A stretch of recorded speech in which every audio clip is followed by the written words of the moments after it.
need to get the hell out of here before you end up in a pool of your own piss. Watch this, Lise. You can actually pinpoint the second when his heart rips in half. You are out. Shall we just talk this over a little bit? Alright, so I didn't even want to talk about this because I'm not gonna lie, I'm actually annoyed at how this whole thing is playing out.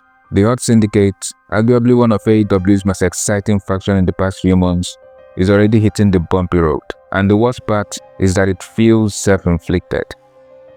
Now look, I don't believe anything unless it comes directly from Tony Khan or the wrestlers themselves. This could all be part of an angle for all we know. But man, if it's not, then what a waste.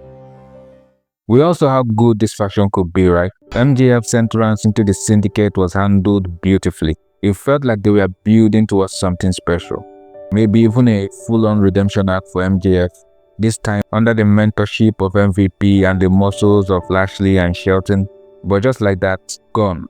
By the Wrestling Observer, the split wasn't even MVP's idea. It was apparently pushed by someone else in the group. And come on, I highly doubt that was Shelton Benjamin. Shelton fits in AEW like a glove, and you can tell he's happy to finally be somewhere that actually recognizes and respects his value. So if I had to guess, Lashley. Yeah, Bob. And honestly, that tracks.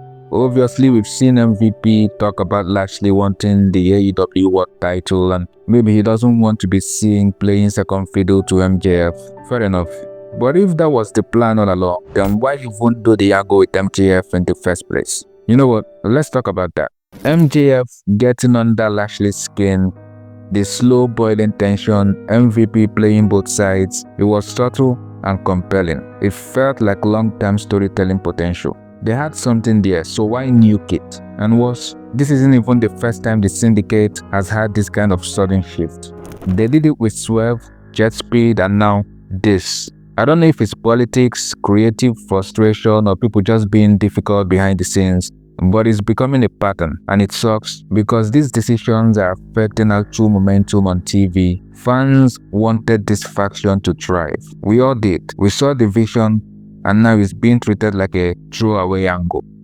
Now, I hope this is all a work, because if you actually go back and look at how they've been telling the story on TV, the friction between Lashley and MJF was baked from the very start. Lashley never trusted him. MVP was always trying to keep the peace. What?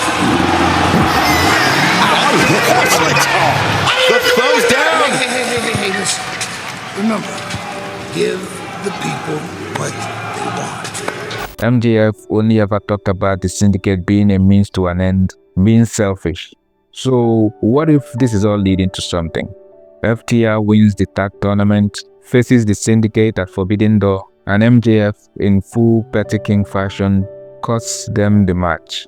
Call it revenge, call it a callback to the Pinnacle. Whatever it is, at least that would be something. Because right now, this feels like another promising story just wasted.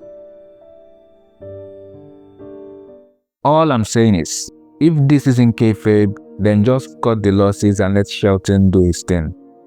Let Lashley chase gold, let MVP rebuild with new and younger people, because I don't want to see MVP doing solo Lashley promos for the third time in his career.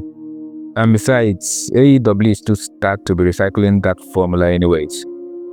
But if it's part of a story still, then I'll shut up and buckle in, because a betrayal storyline, a big tag title match, and maybe even MJF getting his version of the Pinnacle back, that will go crazy. Just don't leave the audience hanging again. Not when you have something this good.